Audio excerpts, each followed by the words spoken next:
let's finish this example with two more, or this section with two more examples.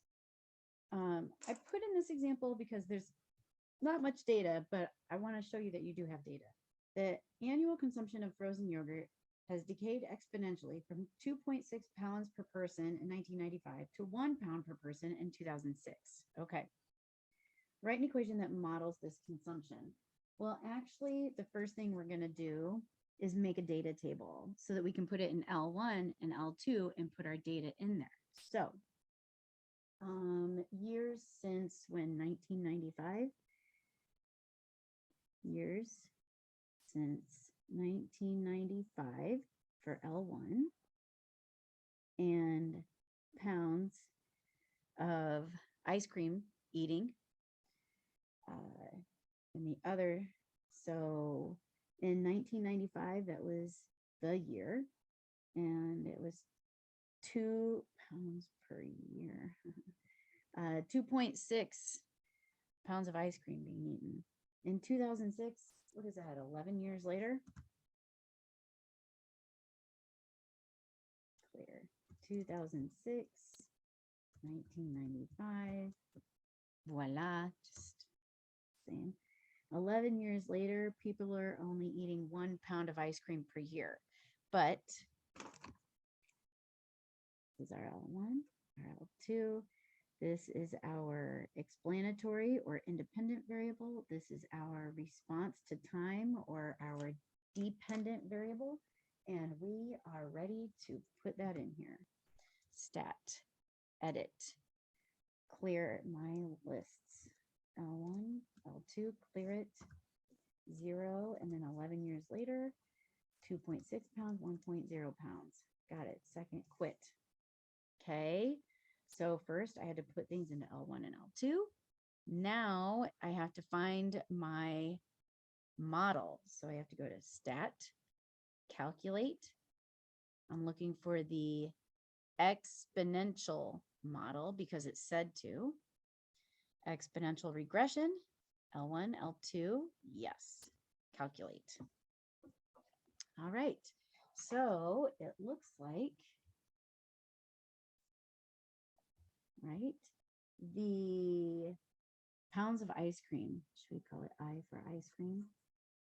Pounds of ice cream is approximately 2.6 times, we're going to round this, 0.917. About 0.917, okay, to the years. So maybe T, okay, I equals pounds of ice cream eaten in a year, and T equals years since 1995. Got it. Model. Is the annual consumption increasing or decreasing, and at what rate? Well, it says decaying, and you can see that we are consuming less, or were, who knows now, but definitely it is decreasing, so it's going down.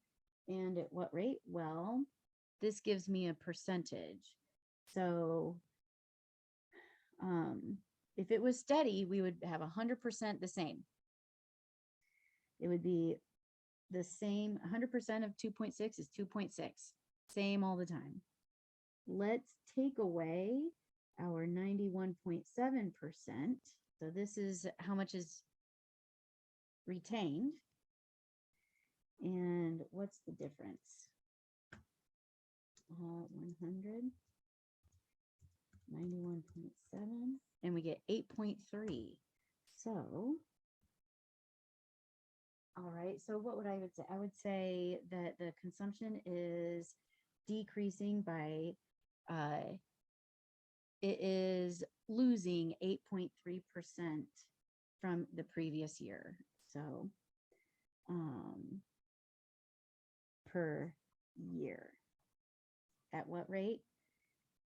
It is decreasing or going down by 8.3% each year per year.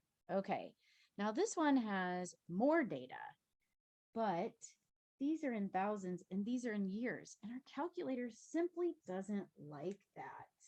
So I put this example in here so that we could modify it just a bit. We could keep it as thousands. Or we could just, lob these off and do it like scientific notation. But this is really challenging for our calculator. So let's add in years since when? 1988. So that would be 0. Oof, 4 years. From there to there, 4 years. From there to there, 4. No, from 1988, 4 years later. Now 4 more would make that 8 years later. 4 more would make that 12 years later. I'm glad I made this mistake. 5 here instead of 4 would make that 17 years later, and then 2 more would make that 19 years later. Okay, so that'll be our L1. This will be our L2. And now, maybe we're going to compare some models here. Okay, so let's put our data in our lists. 0, 4, 8, 12, 17, 19. Gotcha.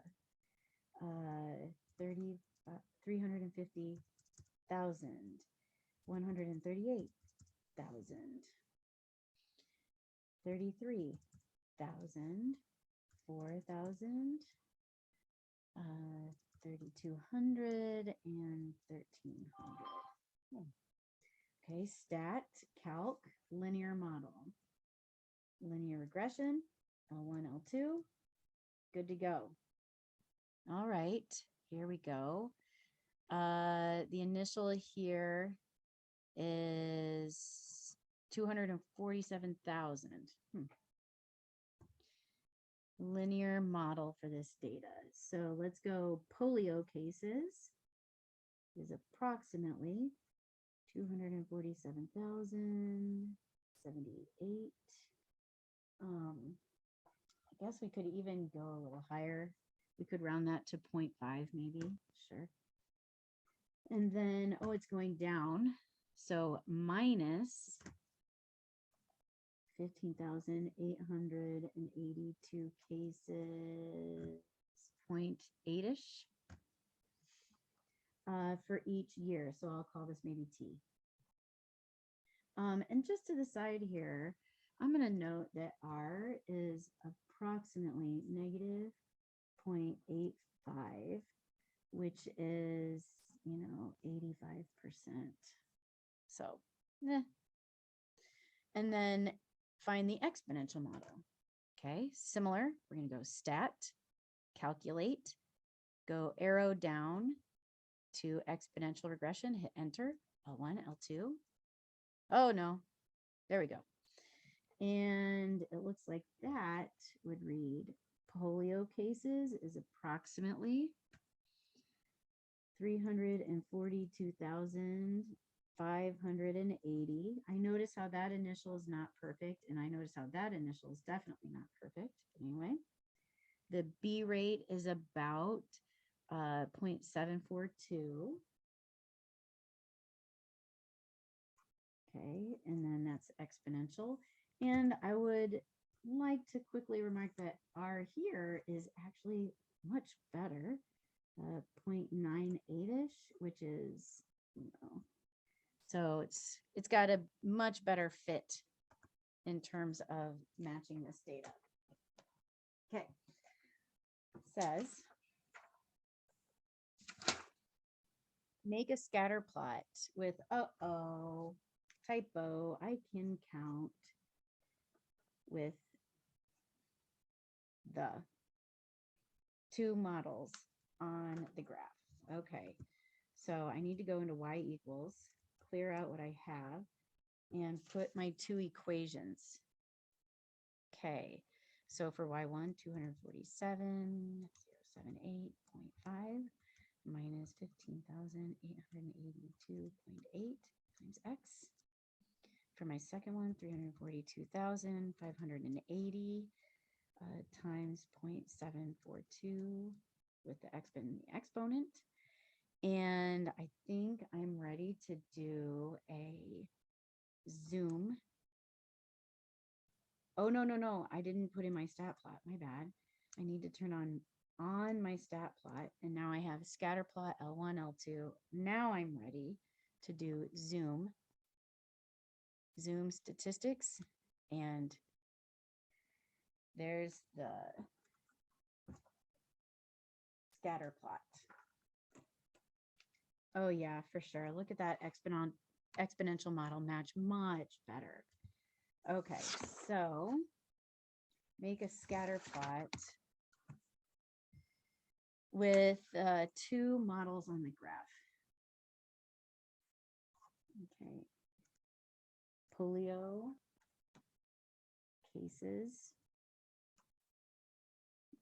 since 1988. Okay, this would be number of cases, and this would be years since 1988. Okay, and I'm going to do a rough sketch here. Okay. All right, something up here. Got one here, there-ish. I just need more space for my actual hands. Down here about, and down and down. Yeah. And the linear model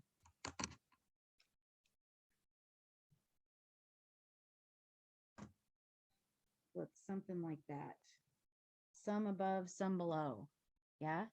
Which makes sense. In order to try to do the best you can, you have to some above and some below. And then the exponential one, though, it only misses that one, really. So it does a little bit of a jive, like, oops-ish. All right. So it really, visually speaking, makes much more sense. So which model best fits the data? So the exponential regression, definitely. Exponential regression model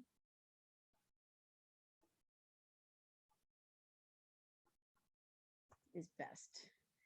Predict the number of polio cases in 2013. That means we're going to be given a time. Let's see. 2013 minus 1988. 25 years later. Okay, so the number of polio cases will be approximately, okay, now I'm having to remember that model, that equation. 342,500, looking back to number 2 of this problem. To the 25, got it? That would be approximately 197 cases of polio. That is pure calculator work.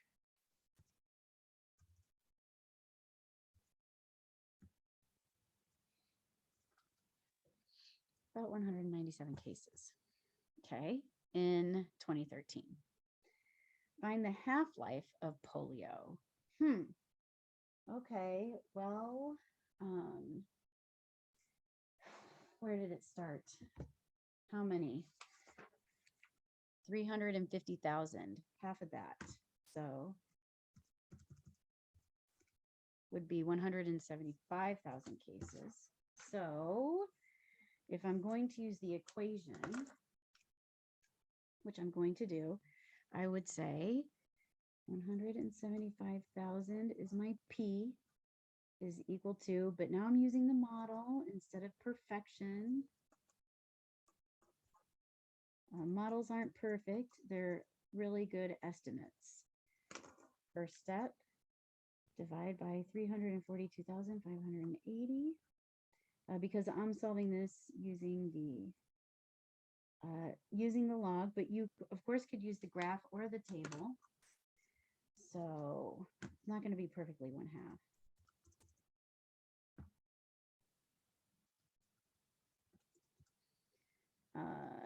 0.51-ish.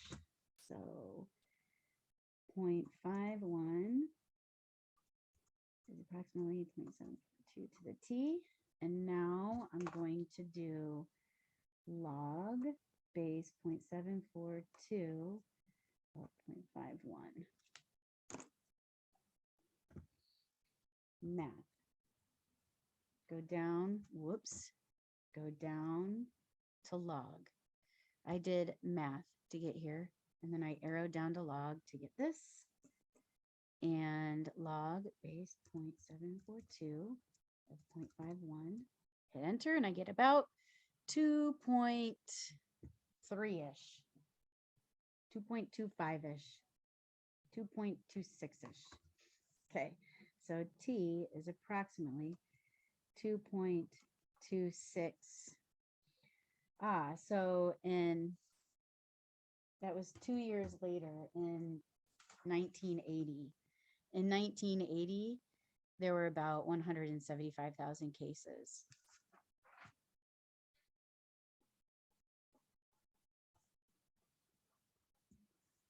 Okay, but this is the half-life. How long does it take to have half of the number of cases?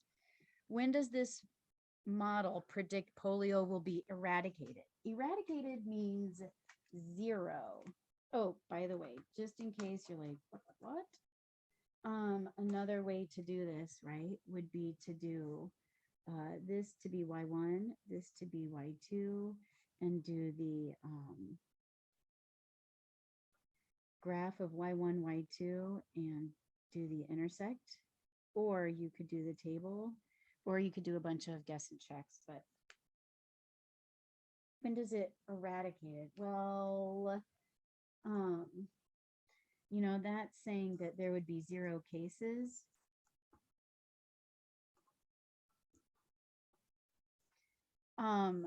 But I mean, these go near 0 and never cross. Remember, that's the boundary. So theoretically, never. So